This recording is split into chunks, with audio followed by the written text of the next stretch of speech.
China imejibu baada ya Rais Trump hapo awali katika mahojiano na gazeti la Uingereza la Financial Times kutishia kuchelewesha mkutano wa kilele na kiongozi wa China Xi Jinping ikiwa Beijing haitatuma msaada wa kusaidia kufungua mlango wa bahari wa Hormuz.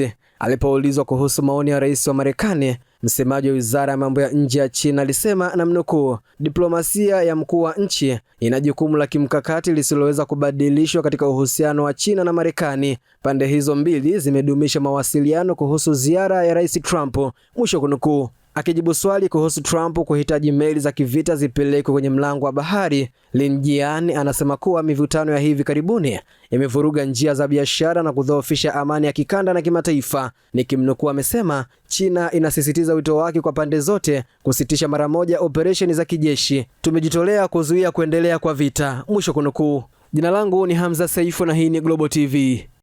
Kwa maendeleo ya sekta ya utalii na huduma za hoteli nchini, Parrot Hotel iliyopo Kaloleni katikati ya jiji la Arusha ni fahari ya Tanzania. Ina bwawa la kisasa la kuogelea na kupumzika kwa watu wa rika zote, mapokezi yenye ubora.